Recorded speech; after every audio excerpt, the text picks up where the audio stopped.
Hi, and welcome to another episode of Nursing Your Way to Wealth, where a mental health nurse and an accountant talk about wealth creation, personal development, and financial independence in the UK to help you live the life you deserve.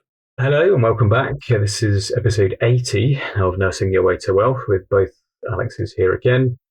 We took a short break last week, just a timing schedule thing for both of us. We just didn't have the time in the week to sit down and record our usual podcast. So apologies for the slight delay. This one we've called Four Tactics to Improve Your Finances. And to be honest, we've nicked it from a BBC news article written on the 31st of October, so Halloween. Accountant Alex sent it to me last week and he said, what do you think about these four it says four easy ways to spend less and save more money. So I've extrapolated that into four tactics to improve your finances as per the title. When I initially saw the title, I was like, well, this is going to be a spend less, don't buy coffee, make your own lunch, etc. But actually, it's not. It's a deeper kind of look into four areas that actually I think could be really valuable. So we've decided this week just to discuss a little bit about each of those four. We'll still do a return on heartbeats that I'll pass to Alex for in a second. And our reasonable ridiculous will be just closing the loop on whether my hotel room upgrade from 2 weeks ago was worth it or not. So, Alex, welcome back.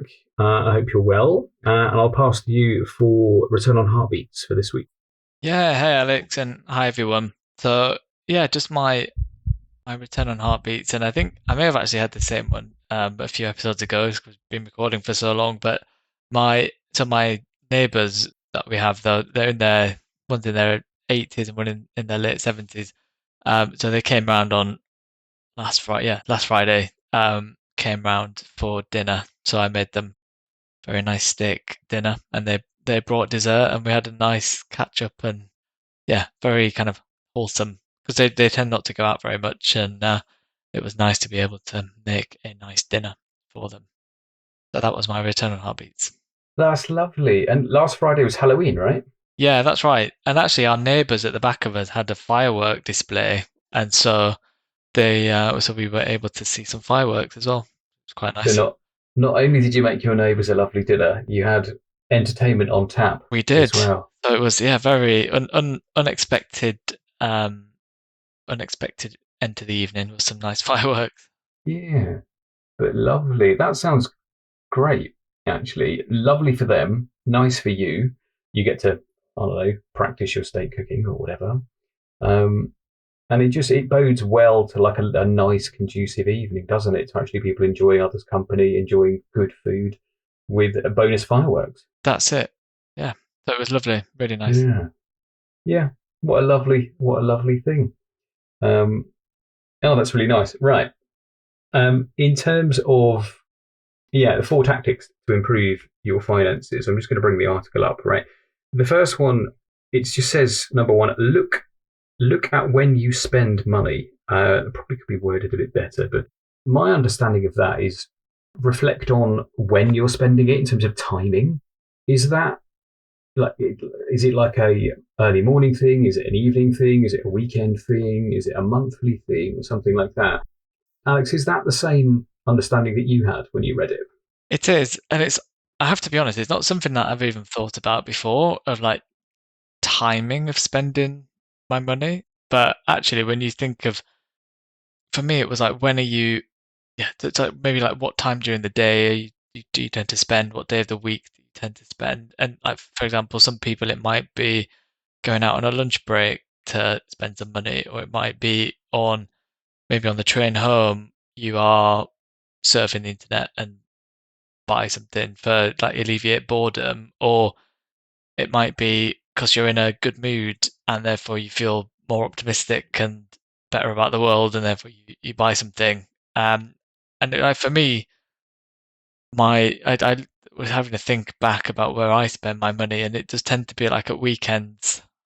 Definitely, if I were to make an impulse purchase, it would always be at the weekend. I would never like be like, oh, the random Wednesday morning, I'm going to buy something. Or it's more, for me, it's not about trying to make a negative seem bearable. It's more like celebrating the fact that I've got the weekend ahead of me and I'm in a much better mood than when I am in the week. So that's kind of was interesting, but it's something that I've never thought about. And I guess, now with the availability of like all the apps, your banking apps and your credit card apps, you can see they're all time stamped, so you can see kind of when you're spending and if there is a pattern and thinking about how you felt about that. And I think for me, it was the spending money. It's more the discretionary spending rather than, well, first day of the month, my mortgage goes out kind of thing. Yeah, that's my understanding. It's not a planned expense. It's I bought this because I felt a certain way. Yours is very lovely, and it's like I've finished work for the week. I kind of feel less stress, strain going on. I'm in good spirits. I'm looking forward to the 2 days off because you're going to make your neighbour's dinner or something and watch fireworks. But I wonder if it also can be true as to lift somebody's mood to solve a negative. So Yeah. the art of spending something would be or can be for some people, not in every case, like a lift of dopamine. And we talked about this before about flooring. Do you remember about kind of mops and brushes and if I had this, then my floors would be clean. And it's an expectation of putting off something that's stressful, so it lowers your cortisol levels, perhaps lowers your adrenaline, your anxiety, and an expectation of I will feel happy when I have whatever the thing. And I don't know, Alex, if you've experienced this, but sometimes when I buy something, just an object or a thing that I think is going to help me and improve my life, it's the anticipation of the thing arriving that is the happy part, not I'm looking forward to my mop arriving, for example, but then when it arrives, I've actually got to do the work. I'm less like that happiness kind of fades a little bit because now it's back to me to have to do something. Yeah, I think I agree. There does seem to be something about the anticipation of it arriving or the initial feeling, the buzz that you get when you first buy it. Definitely, it's probably more. You get more of a benefit than 3 months later when you look up the thing that you bought. But I think it's often like it's like a needs v want thing for me. And I think when you kind of need something and then you get it, it's like I think the benefit is much more long lasting than a kind of fleeting want that looks cool and the advert looks nice and then and then you might get excited about that particular product and then it arrives and then as you said 3 months later you've forgotten about it. And then you're back to the baseline. Yeah, and you're back to status quo, baseline hedonic treadmill, etc. Just an interesting thing that I read in part of these kind of couple of paragraphs here is a lot of it is around I felt I deserved something to reward myself. So like you said, finish the working week. It's over. I feel less stress at that point. Therefore, I'm going to celebrate like finishing the working week, finishing a working month, etc. Something like that. And it also mentions patterns of spending. So I think it's this kind of alluding to habitual spending. So, for example, when you are going into the city and you go from your house and you get a train or you walk, etc., how many people do you see walking with either some kind of bakery item or tea or coffee as you go? And I wonder does that become part of who they are, that they are a person who gets tea and coffee from this place on the way into work, and it becomes just a habitual thing. And when our bodies and our minds are used to that kind of thing, say you get coffee on 8 a.m. every morning, the day you don't get it, your brain's going to be like, Alex, where's the cafe? What's the deal? I normally have this, now it's not here. I'm going to give you a bit of withdrawal to point you in the direction of getting it. Yeah, that's interesting. 'Cause, yeah, I mean, I certainly go on my commute and there's a ton of people who have got buy a coffee and a pastry. And whether it is just an identity thing, there's probably a bit of signaling that goes on as well, perhaps. I don't know. It could be as well. Signaling's a good point, like to signal that you can do these things. It could be habitual.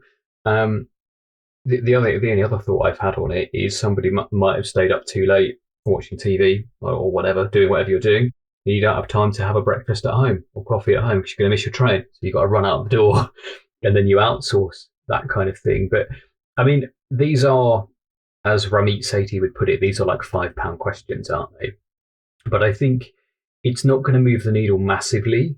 Certainly, the further you are along to financial independence, but they can be more problematic than people think, and it's the kind of thing that if you look after the pennies, then the pounds will look after themselves initially. But if you're making more money than you need, investing or from a salary, and you want to do that, absolutely go for it. Yeah. Yeah, yeah, and I think it's about getting the most out of the money that you have. Yeah. If I spend it here, I can't spend it somewhere else. Is this a worthwhile thing that I'm going to purchase? And I'm sure you did that when you bought your Norwegian hat as well. That's exactly right. Yeah. Yeah. Okay. The second piece here is it suggests spend an hour a week on your finances. And it talks about fear, mostly people being afraid to check a bank balance, avoid dealing with money things, not opening any letters that look like they might be from a bank or something like that. There's a link here to like maths proficiency at school and not knowing kind of what the specifics of these things mean. But I feel like it's probably a good idea, especially the earlier you are in the journey. So if you find these things difficult, it's sort of a solve it by exposure, like not an exposure therapy that we'd call graded exposure, but spend a little bit of time looking at these things, learning these things, so that fear goes away. Yeah, I think that's completely. Yeah, I think often that my view is it's always going to be like money's going to affect you, and you can either let it affect you or you can try and get on top of it. And those kind of unopened letters or those emails that you don't want to read and stuff like that are like you almost have to face up to it. And there's a period that I went through certainly just after university where I got like I used to spend on my card and I went over my overdraft and I knew that was getting charged and I just buried my head in the sand and it was really stressful. But then I just made a pact with myself that like on one day I'm just going to go through it all and just see what is needed in terms of I needed to like use some of my like absolute emergency savings to get to put some money into my bank accounts and pay some of my fees, get on top of things. But then immediately the stress went away, and so I think it is important to do that. Yeah, I mean, yeah, just thinking about the science here of that, of you kind of taking the reins of the problem. Initially, you're like head in the sand, please make it go away. Because initially your brain is like, oh, Alex, this is going to be difficult. Don't open that thing. Don't look here. It could be terrible. When actually the reality is never as bad as as your brain makes it out to be. And the reason for that is not because you might not be in a dire situation. You could have been, but what the brain does is it aligns itself with actually this is now a known future, not an unknown future. And unknown futures are the scariest things to our brain. We really don't like uncertainty. Our amygdala, kind of in our brain, produces hormones that make us afraid, nervous, adrenaline, cortisol, as we talked about before. And it doesn't like feeling that way. So our brains will do anything to self-preserve to not make you go through that. But once you have gone through that, your brain's like, oh, actually, this wasn't as bad as I thought. I wasted all that energy making me stick my own head in the sand. And you're trying to get out of your own way in that aspect. And you're right, money will affect you whether you know about it or not. And I think it's always best to have some semblance of control over that direction that you're going, because we talk a lot here and other people do about finances as well, about what direction you're heading in. You can either be going in a positive direction, like you're taking some form of control over your money and the decisions, the intentionality of the decisions you make can get you somewhere that's very lovely to be. And we're both on the way to that. Or you can go the other way and the decisions are compounded in a negative way. And eventually everything blows up and then I don't know, possibly you find yourself in debt. You might be looking at bankruptcy. You could be looking at changing houses, etc. It could be a problem. So as scary as people might think it is, it's really, in my opinion, the only way forward to relax your mind, fully relax it. And do you feel, I know the answer to this, but do you feel a lot better about your financial situation, your ability to handle your money now compared with the version of you that was like not opening the letters, sticking your head in the sand? Oh yeah, 100%. And I think there's always things that you find when you go through whether you go through your bank statements or whether you're checking your savings are still earning the most interest that they can, or Mm. that you might have you've got a big outlay coming up and you've got the money aside to do it, or you're making um putting away the money now, so you've got the money for that outlay in the future. Like all of those things come out of these little reviews, and I know the article suggests doing it for about an hour a week, which that's probably what if you need. It doesn't necessarily even have to be in one day. You could do it in 10 minutes a day. Mm. We'll break it up in that, and like every Monday I'll just check my credit card statement, or every Tuesday I'll just check my savings accounts, or day three I'll look at the subscriptions I've got going out, or something like that. But I think it can, like, I think for me, it's the most important factor of it. Yeah, I think you're right. It's just being on top of these things. And I don't mind admitting to you and all of our listeners that actually I don't get these things perfect at all. So in one of my many financial reviews, I was just looking at kind of what comes in, what goes out, and I found a subscription for £12 something. I think it was 12.99 or something that I just haven't used for a long time, and we're talking 6 months plus. And it's just been going out of my account, and I haven't spotted it for whatever reason. And I found it about 2, 3 weeks ago, and I've of course cancelled that now. But like I don't know, £13 over 6 months. It's not a small amount of money. Like if you were just to hand me that, I'd be like, well, thanks a lot, this is great. But I've been giving that away, not being on the ball with it for a service that I no longer needed. Like I needed it at one point, but I didn't need it ongoing. So, and I've had to earn that money. I mean, yeah, someone you might say it's only £13, but actually £13 a month. I've had to do some level of effort and work to earn that money, and I want to keep more of it for me, or to use it intentionally to make my life better, not just to chuck it away on looking at a random old, unoutdated subscription to something. I feel a bit embarrassed saying that, to be honest with Yeah, you. We're 80 episodes in, and I'm like, forgot about this. but I think that's it. It just goes to show stuff can go unnoticed. And I mean, like for me, I've just recently cancelled my Kindle Unlimited subscription, just because I wasn't. So I've probably had it for about similar, maybe 6, 9 months. I've read every book that I want to read on there. There's quite a lot of. There's not really many of the books that I want to read available through Kindle Unlimited anymore. So I'll save myself I think it's 10 or 10.99 a month, I think it is. Yeah, yeah. I mean, it's not huge, but it does make a difference. It means you can use that Yeah, go somewhere somewhere else. else. Absolutely Yeah, right. Yeah. in 7 months, it'll buy you a Norwegian hat. Yeah, exactly. Yeah. Right? Yeah. Yeah.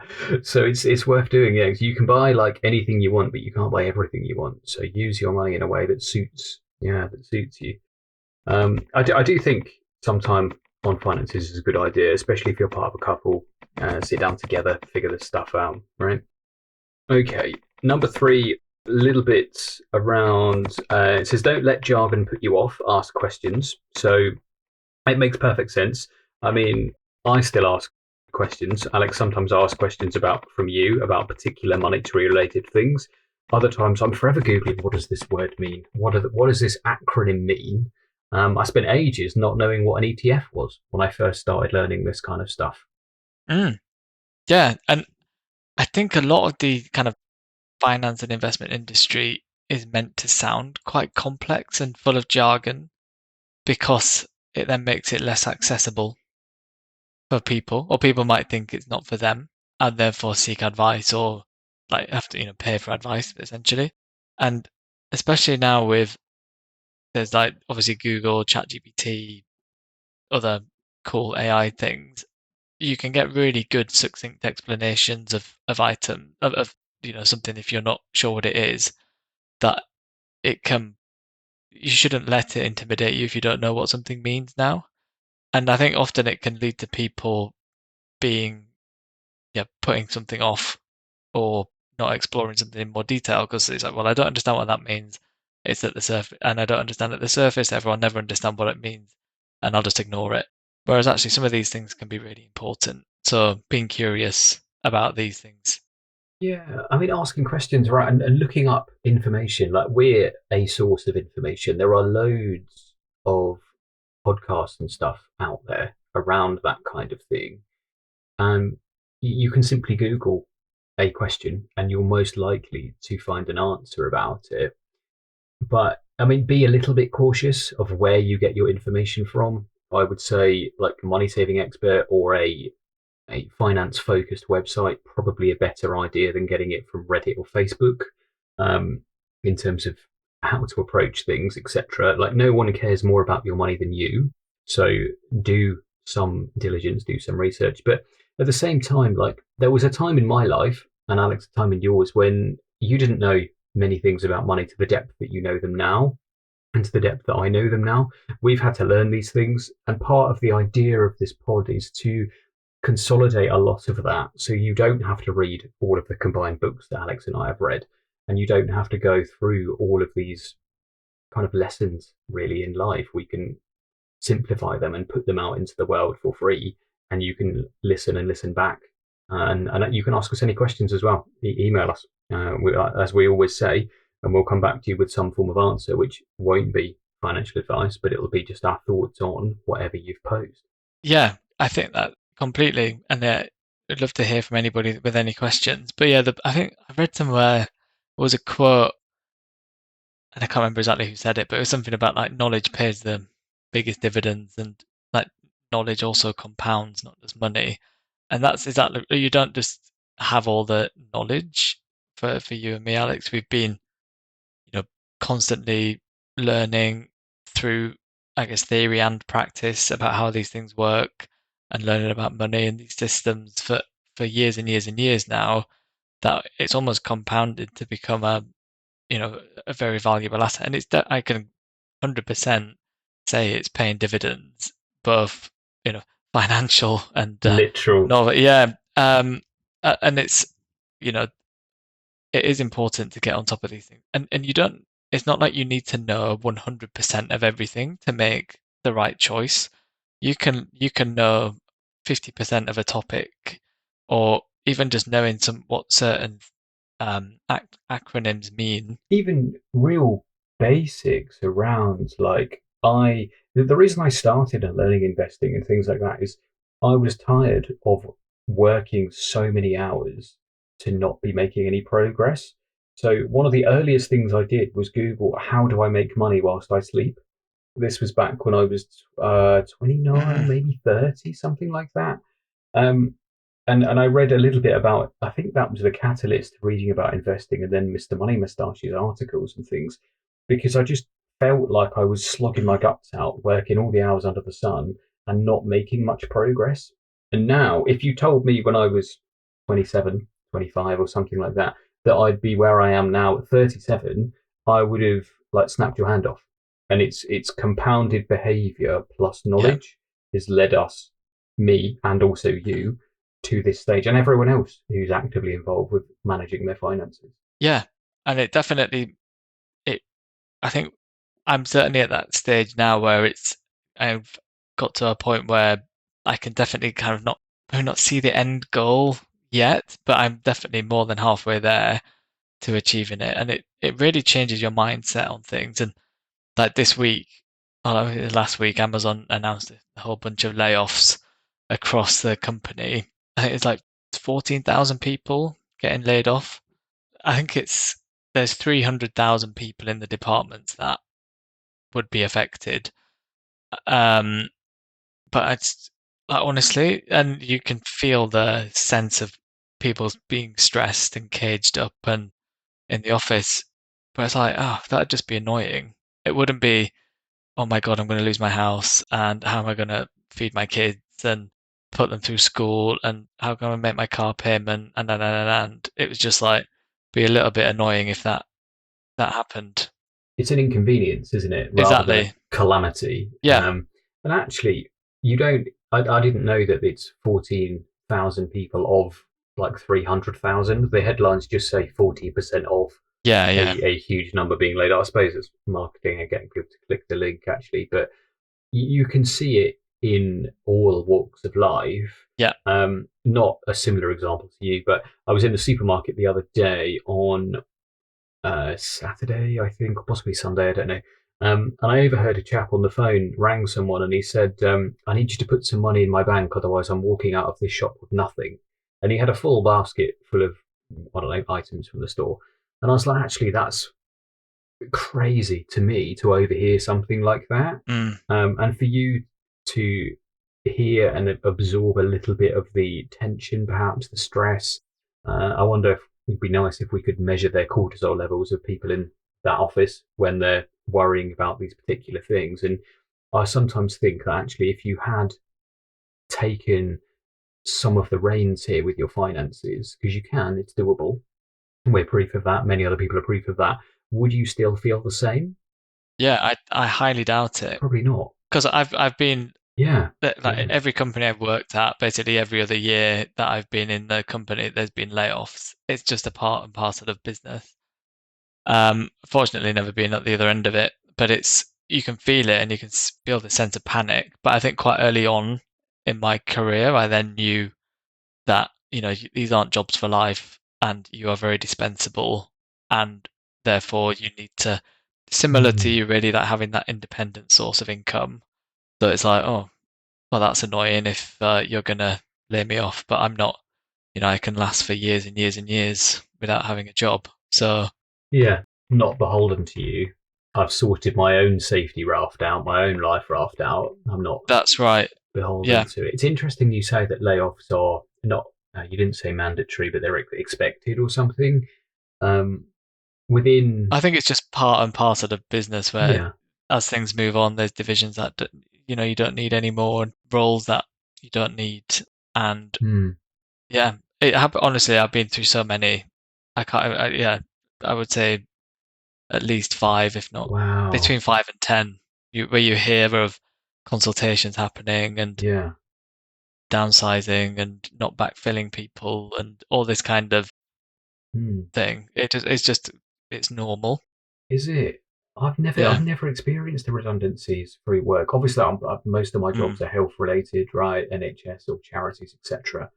And to hear you say redundancies are expected, they're normal, it's a bit like I don't know what that feels like, and but I can only imagine if you were living paycheck to paycheck and you're really struggling, the idea of redundancy would be terrifying. Oh, it is. Yeah, 100%. Whereas, yeah, like, and I think I always think, and people listening to the podcast, will be definitely of our mindset, but it's like you've got to, I think it only just goes to show how it just re-emphasizes the importance of being, developing that almost independent income and de-risking your career. Because it's very easy to spend your income, assume your income equals your wealth, have got a lifestyle that matches it, and then that gets taken away. And then Yeah, And boom. that's yeah, it's probably more common than not. It's more common than people think, probably. And it's just, yeah, it goes to re-emphasize the need to, yeah, sort your own life raft out. And I can feel my sense of not relief, but my lack of caring about it is almost it's so like different to a lot of people in the office because it's just like, well, it's just annoying, but it might be the push I need to take a year out and do nothing. Who knows? Yeah, I mean, out of an office of maybe hundreds of people, you're probably one of one or two, Mm. maybe three people that can think that way. I've just got another Yeah, yeah. question before we move to point four, if that's all right. Do you think that you said you've been through five lots of redundancies, and one of them you said happened early in your kind of accounting career? Do you think that that's kind of pushed you in a positive way towards like self-learning, self-managing your finances? I mean, you've always been interested in money, doing accountancy, doing maths, finance, etc. But do you think Mm. witnessing something like that is the shove you needed to really get a grip on this kind of stuff? Yeah, I think it definitely played a part because it just because you work with people and you work in big big organizations, and you find people and you see teams that you would think would be like untouchable, and then they, it's like, oh well, that team's getting restructured and disbanded, and then suddenly these people are leaving, and like this thing just happens, and I think you see it, and it's like, oh well, actually, you need to have that extra level of protection, almost outside of, and I probably hadn't defined it so clearly back then, but I think it definitely plays a part in that you don't just because you got a big job at a big company doesn't mean that you're that's it then for life, and you decide and you leave on your terms. There is every chance that you are, that you don't. It's just trying to build up that buffer between you and life. Yeah, and we say that a lot, don't we? Like the emergency fund is a bit of a buffer between you and unpredictability in life. And I wonder if like there are a lot of it does happen quite a lot, I think, because I spend some time on the UK finance subreddits and the Henry subreddits, etc. And I see a lot of people saying, "Well, I used to earn 65 grand, 80 grand, 150, whatever. Um, I've been made redundant. I've got 3 months, 6 months payout or something. I can only find a job at 50% of my old salary or something." And it's clear it does happen. And I think I've always been aware that I've been replaceable to employers. No matter what I'm doing, there's always someone else that can and would do that job, unless you have the most niche skill set ever, and the demand for that's through the roof. I think you'd always be better off kind of creating your own life, Ralph. Like you felt the piece of that when everyone else around you is struggling, kind of losing their minds around it. Yeah. And then there's you trying to sit quietly and not draw any attention to yourself, I suppose. Yeah, exactly. Just be quiet and let it unfold, but knowing that it's not. And I think that's it. You are dispensable, and like they're not. But certainly, private companies aren't charities, and you need to be No. productive in those environments. Because it's also very common to get. I say common. Every year, like underperformers do get managed out of the business as well. So you're not. There's a risk that you don't meet a performance level. So, Mm, but it's like all those things I've seen those quite early on. I think just helps to emphasize like, no, you're here by yourself, and yeah. like make sure set yourself up in the right way. And I think there Yeah. probably is something around, um, yeah, seeing that kind of thing quite early, and having seen it multiple times across similar companies throughout my career. It's just another one, and it won't be the first. It won't be the last. No. No.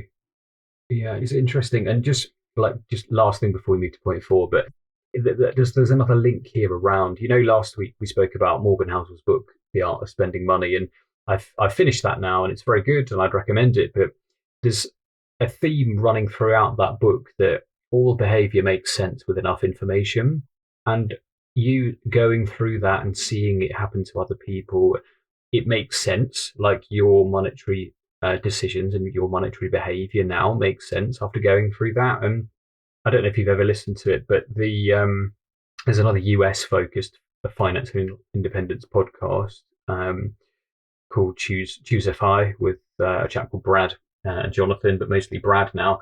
He's also an accountant, and when he got his first what he sort of calls big job out of university when he graduated, he thought he was set for life and going to work there forever. And then within a very short space of time, like a number of months, that it just folded, and he was kind of left on his own. And he was like, "That's catalyst now for what he's built."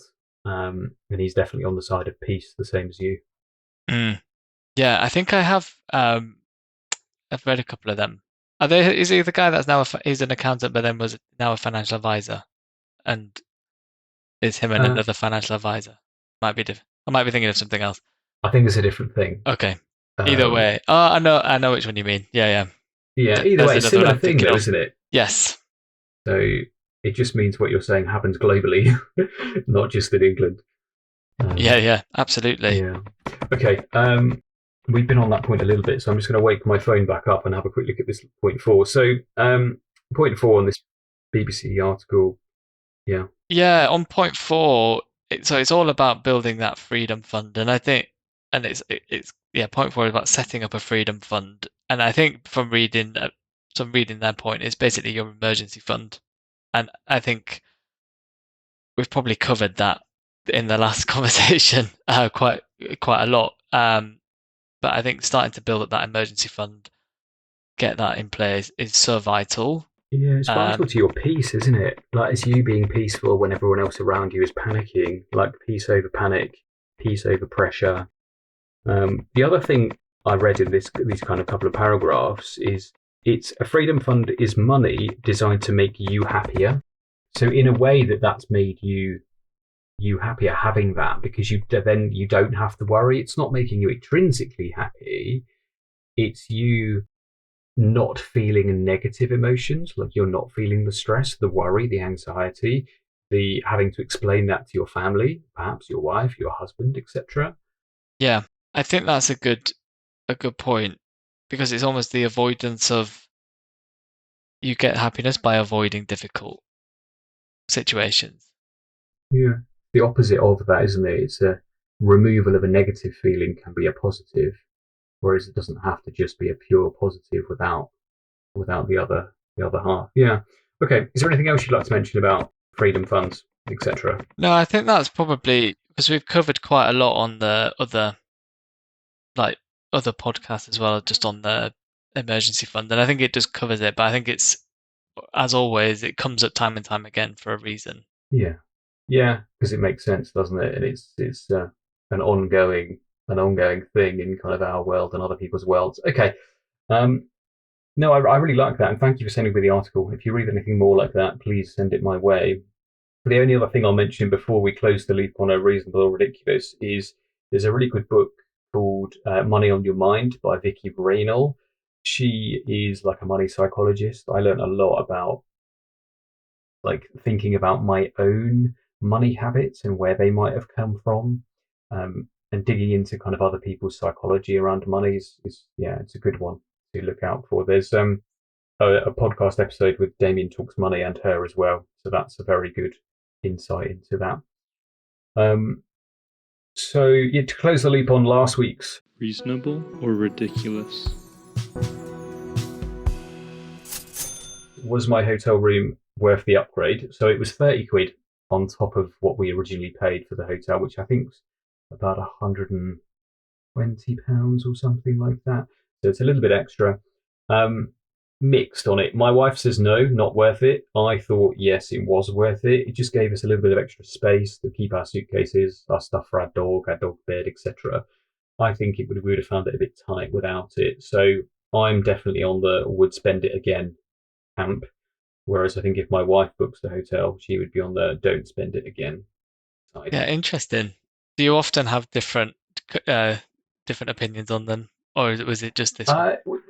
It's not just this one. We do have different opinions on things. So I'm very much do some research, get a quality thing, item, service, rather than do it quickly and get a mediocre service. Like we're talking about pairs of like winter boots and things lately, and I'm always of the impression that you should buy a quality item, like it can be resold with good quality materials, rather than have to buy another one next winter because your current pair's fallen apart. So sometimes we have a little bit of to and fro discussions on that kind of thing, but normally stuff like that hotel room just gets folded into the overall cost of the whatever we're doing, the trip. Yes, got you. I see what you mean. Yeah. And also, like, I found £12 worth of bloat in my finances, haven't I? So it's only 2 months of that, and I've got it back. That's it. And another benefit of reviewing your finances regularly. Yeah, definitely. Okay, are you happy to do a quick summary? Yes, I will. So I guess just to start off on the return on heartbeats, that was me cooking for my neighbours next door, so they had a very nice time. We then did looked at a special article on the BBC, which was about 4 kind of easy ways to save more money, spend less money. First one was just looking at the timing of when you spend money and just seeing if there's any trends in there that you can help understand yourself and your behaviors a little bit more. So is it certain times of the day to make you feel better? Do you like rewarding yourself with things, and also just evaluating whether that's you're doing it, maybe out of boredom, and maybe something there to help you get underneath the why that you are spending. The second point was around spend an hour a week on your finances. So I think it's a really good idea. I don't think you necessarily have to sit down for an hour and one big slot. You could maybe break it up between them, but ultimately, money is going to affect everyone, and spending time getting used to your money, evaluating it, making sure you know where it's coming in and going out is really important. And I think it's a huge stress reliever when you get on top of that. And I've certainly felt that myself, having experienced it. The third point was just around don't let jargon put you off asking questions. So quite often, if you might see terms and terminology and lots of acronyms, and it's kind of like designed to make finance kind of seem super complex and out of reach. Use the tools that are available now on the internet to dig a bit deeper, because it's probably not as complex as you think. You don't need to be an expert before you take any kind of meaningful action. And yeah, there's so many resources now to help explain some of these things. And ignoring it could have a huge impact negatively on your money. So really important. And I think, yeah, the fourth one was around just setting up a bit of a freedom fund. So that in that context was around emergency fund. So we have talked about the importance of this on like several episodes. Super important. Puts that buffer between you and between you and life. It helps to kind of avoid some of the negatives that you might associate with it. And yeah, we should all have one of those, which I'm sure we all do. And finally, Alex touched upon the reasonable or ridiculous. So whether or not to upgrade a hotel room. So he's since come back from that trip, and in Alex's view, it was reasonable. In his wife's view, it was ridiculous. So a bit of a split decision there. And that rounds off episode 80. I think, was there anything that I missed, Alex? No, I think it's very good. Sorry, I just muted myself while you did the summary because I've found the source of the tapping noise that's going on my end. So, just listeners, during the episode, I'm sorry if you've heard any like rattling type tapping noises my end. Alex just shot me a little message during it to say that you can hear some tapping, and I'm not sitting here tapping my fingers or my feet. And what's been going on is I've got a mirror behind, like on one of these desks. I'm just sitting in one of our bedrooms upstairs, and any time I move my mouse, that mirror has been rattling against the back of my laptop, and it took me forever to realise it. So apologies if you did hear any of that. I will rectify it next week by probably putting the mirror on the floor. But Alex, that was an excellent summary, and I'll see you next week for episode 81. Yes, see you next week. Thanks, everybody. And yeah, if you've got any questions, please reach out. And I would have never guessed that it was the mirror that was causing that tapping. So I've been trying to figure it out for ages. While I was muted, I was rattling things, moved my lamp, moved my book, my pen, and it's the mirror. Yeah, my bad. We'll be sold for episode 81 next week. None of what we discuss on the show is to be considered financial or health advice, and we recommend you always do your own research or consult an independent financial advisor or a doctor when making your financial or health decisions.